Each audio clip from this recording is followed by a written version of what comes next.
Baik, perkenalkan nama saya Sri Mulyani Lasti dengan NIM 209. Saat ini saya akan menjelaskan bab 1 pendahuluan berupa latar belakang.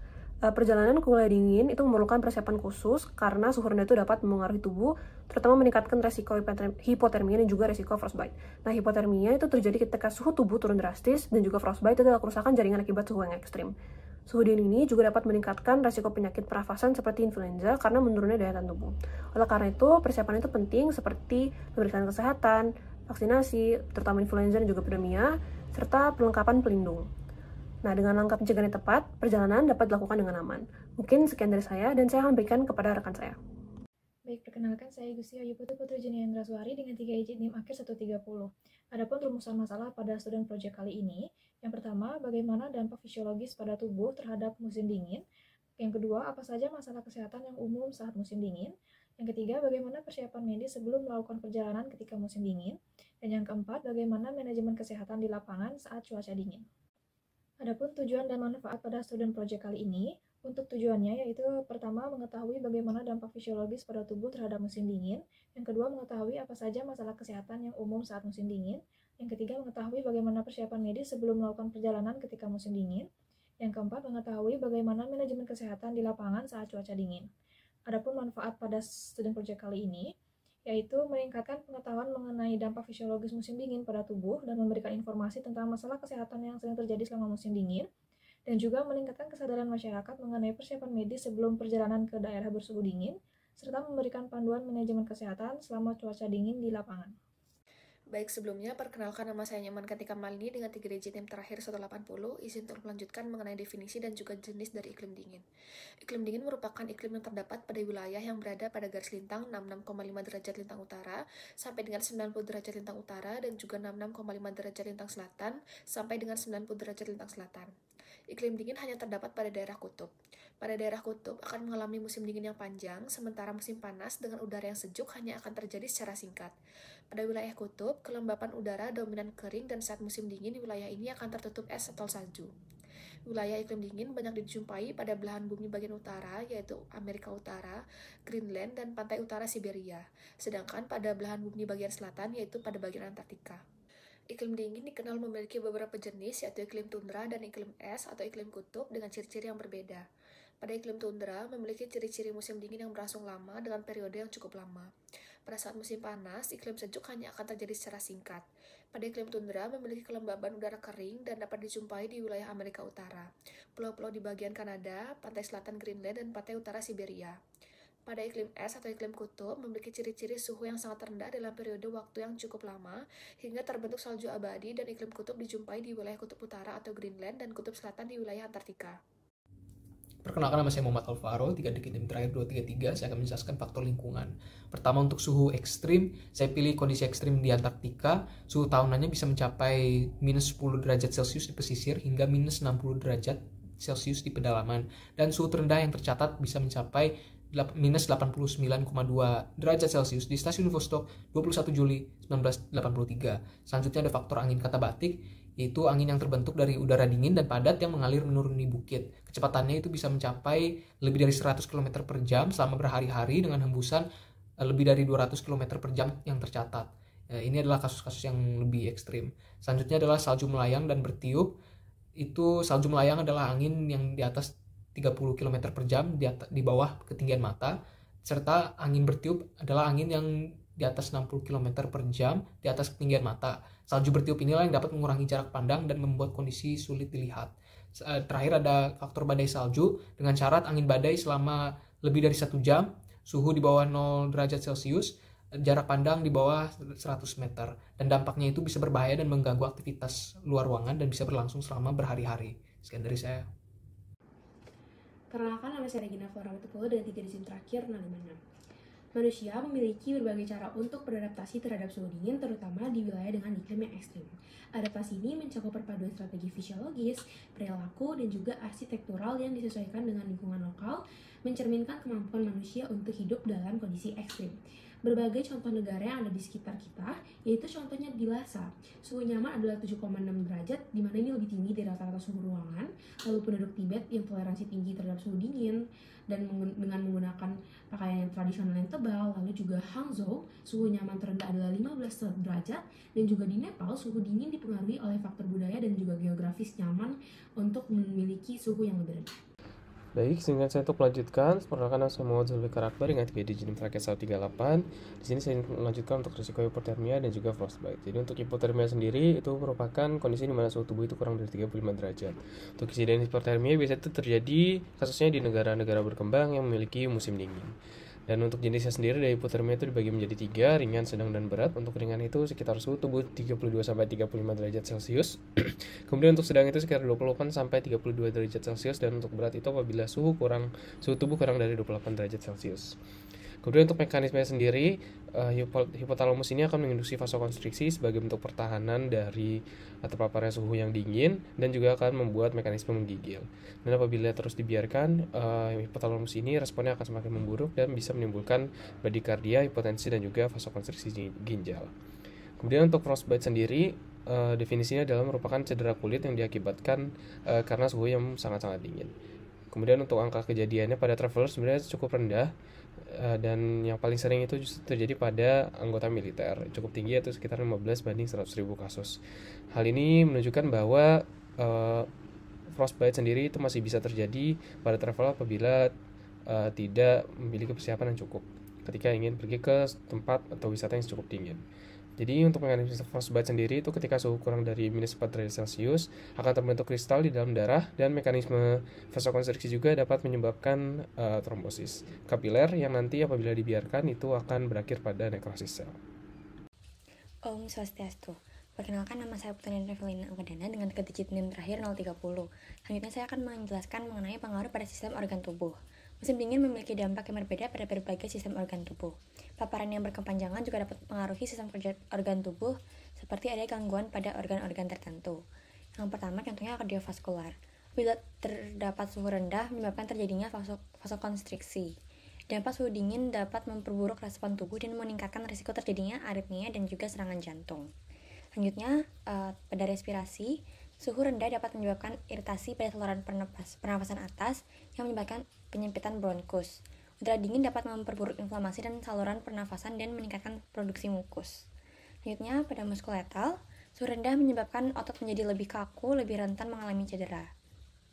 Suhu rendah juga dapat memperburuk kondisi individu yang mengalami artritis yang dapat meningkatkan inflamasi dan nyeri pada sendi.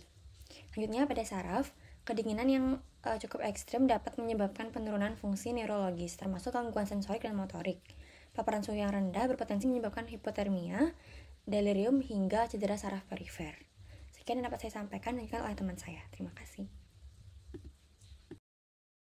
Cedera akibat dingin atau cold injuries adalah salah satu cedera yang terjadi pada bagian tubuh tertentu akibat paparan suhu dingin yang ekstrem. Kemudian, cold injuries ini dapat dialami oleh personal militer, pendaki, ataupun pekerja outdoor yang memang bekerja di sekitar suhu dingin.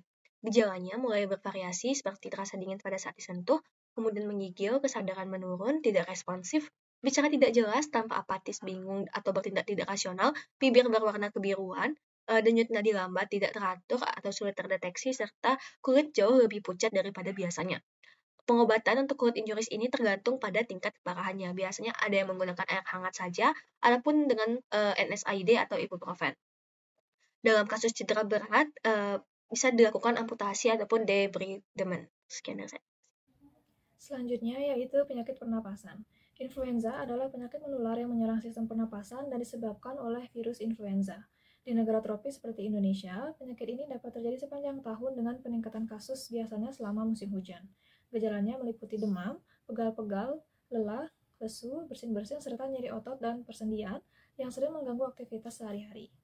Penularan influenza sangat mudah terjadi melalui droplet atau cairan tubuh seperti air liur dan ingus yang dihasilkan saat penderita batuk atau bersin. Penyakit ini dapat memicu epidemi tahunan dengan pola peningkatan kasus yang berbeda antara daerah beriklim sedang dan tropis. Perkenalkan, nama saya Ayu Setiadevi Depla dengan 3 digit NIM terakhir 108. Jadi pada suhu dingin dapat menyebabkan dehidrasi karena persepsi rasa haus yang tertahan sehingga cenderung tidak merasakan haus dan akhirnya kurang minum. Ketika suhu dingin, tubuh akan melakukan vasokonstriksi pada bagian perifer seperti pada lengan dan kaki. Akibatnya, aliran darah akan lebih terkonsentrasi di bagian inti tubuh sehingga otak menganggap tubuh tidak kekurangan cairan padahal sebenarnya tubuh memerlukan hidrasi. Gizi buruk juga lebih banyak terjadi pada keluarga miskin pada musim dingin, di mana kualitas makanan yang dikonsumsi lebih buruk, terjadi defisiensi vitamin D, dan asupan kalori juga lebih rendah. Hal ini terjadi karena keluarga miskin cenderung meningkatkan pengeluaran untuk bahan bakar rumah tangga dan mengorbankan pengeluaran untuk makanan dan kesejahteraan gizi mereka pada musim dingin. Seasonal Affective Disorder atau SAD merupakan salah satu bentuk gangguan depresi mayor yang terjadi secara musiman. Biasanya terjadi pada musim dingin ketika durasi paparan matahari itu berkurang. Kondisi ini juga berhubungan dengan peningkatan melatonin, kemudian disfungsi ritme sirkadian, dan juga penurunan kadar serotonin yang akan mempengaruhi suasana hati dan juga energi. Kemudian SAD ini lebih sering terjadi pada wanita dan biasanya dipengaruhi oleh faktor hormon, biologis, dan lingkungan. Individu yang didiagnosis SAD ini melaporkan berbagai gejala seperti suasana hati yang tertekan, perasaan sedih, mudah marah, kelelahan tidak normal, serta rasa kantuk yang berlebihan pada siang hari.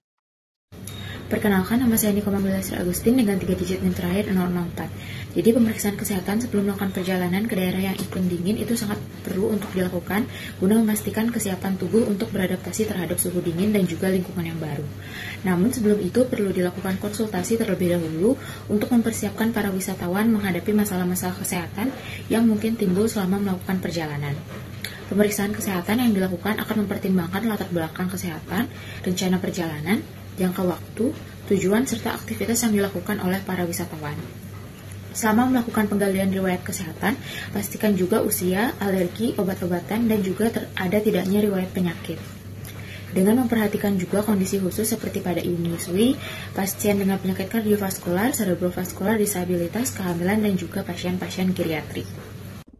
Baik, saya izin menjelaskan kembali terkait dengan vaksinasi dan juga imunisasi yang diperlukan. Jadi perjalanan ke wilayah dingin itu membutuhkan persiapan khusus karena suhu rendah dapat mengerusi tubuh dan juga meningkatkan risiko kesehatan. Salah satu langkah adalah melakukan vaksinasi, di mana bisa mencegah infeksi yang umumnya terjadi di suhu dingin. Untuk mencegah resiko ini, vaksinasi itu menjadi elemen penting. Vaksin yang perlu dipertimbangkan seperti pneumokokus untuk mencegah pneumonia, influenza untuk melindungi diri dari flu musiman, serta TDAP untuk mencegah tetanus, difteri, dan juga pertusis. Nah, vaksinasi idealnya dilakukan 4-6 minggu sebelum perjalanan agar tubuh itu memiliki waktu untuk membangun perlindungan yang maksimal. Mungkin sekian dari saya dan saya akan berikan kepada rekan saya. Baik, terima kasih atas kesempatan yang telah diberikan kepada saya. Perkenalkan, nama saya Nayaka dengan NIM 160. Di sini saya akan mempresentasikan mengenai persiapan obat-obatan sebelum berpergian ke wilayah musim dingin. Di sini, iklim dingin akan meningkatkan risiko penyakit respirasi. Karena di sini musim dingin akan meningkatkan hipersensitivitas bronkus dan juga mempengaruhi sistem pernafasan kita. Akibatnya apa? Akibatnya kita akan lebih mudah terkena penyakit, baik itu menular maupun tidak menular. Jadi di sini yang terutama penyakit yang bisa menyebabkan ini adalah penyakit flu. Jadi kita perlu mempersiapkan profilaksis flu terutama pada orang-orang yang rentan seperti anak-anak ataupun pada dewasa. Profilaksis yang bisa kita siapkan adalah berupa oseltamivir dan azalamivir. Selain itu, pada orang-orang yang memiliki penyakit respirasi non-infeksius seperti asma dan rinitis alergi, kita perlu mempersiapkan obat-obat seperti beta agonis, kortikosteroid, dan juga antihistamin. Kemudian kita juga memerlukan, walaupun ini umum, kita juga perlu memerlukan obat-obat yang mungkin muncul akibat perjalanan yang kita lakukan seperti anticholinergic, kemudian antihistamin, dan juga obat-obat over the counter lainnya seperti obat-obat nyeri, obat flu, obat batuk, permen pelaga tenggorokan, obat diare, antasida, dan juga laksatif. Kemudian di sini terdapat suplemen yang bisa kita gunakan, itu adalah vitamin D. Kenapa kita bisa menggunakan vitamin D? Karena pertama, kita akan kekurangan vitamin D ketika kita berpergian karena kita kekurangan paparan sinar ultraviolet daripada biasanya. Karena di iklim dingin itu waktu siangnya lebih sebentar. Kemudian juga vitamin D dapat meningkatkan sistem kerja imun kita, dan juga vitamin D penting untuk imunomodulator dan juga imunoregulasi. Mungkin sekian saja dari saya, terima kasih. Pakaian digunakan bertujuan untuk menjaga keseimbangan termal pemakainya meskipun terjadi perubahan kondisi lingkungan dan juga metabolisme dalam tubuh.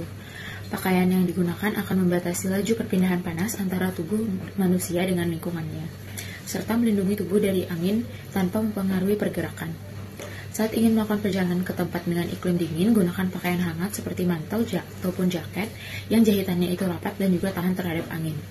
Kemudian, gunakan lapisan dalam dengan pakaian yang ringan dan juga hangat ditambah dengan sarung tangan, topi maupun shawl yang dikenakan di leher. Pastikan pula membawa peralatan yang sesuai dengan cuaca, iklim, dan juga aktivitas yang akan dilakukan. Apabila selama melakukan aktivitas luar ruangan tubuh mengeluarkan keringat, lepaskan pakaian tambahan yang digunakan karena hal tersebut dapat mendinginkan tubuh dan meningkatkan hilangnya panas dalam tubuh. Baik, perkenalkan, nama saya Putri Sidelinda, Chandrakantri Putri Asmara dengan 3 digit terakhir 082. Di sini saya akan membahas terkait manajemen kesehatan di lapangan pada subbab pertama, yaitu tentang pertolongan pertama untuk kondisi terkait cuaca dingin.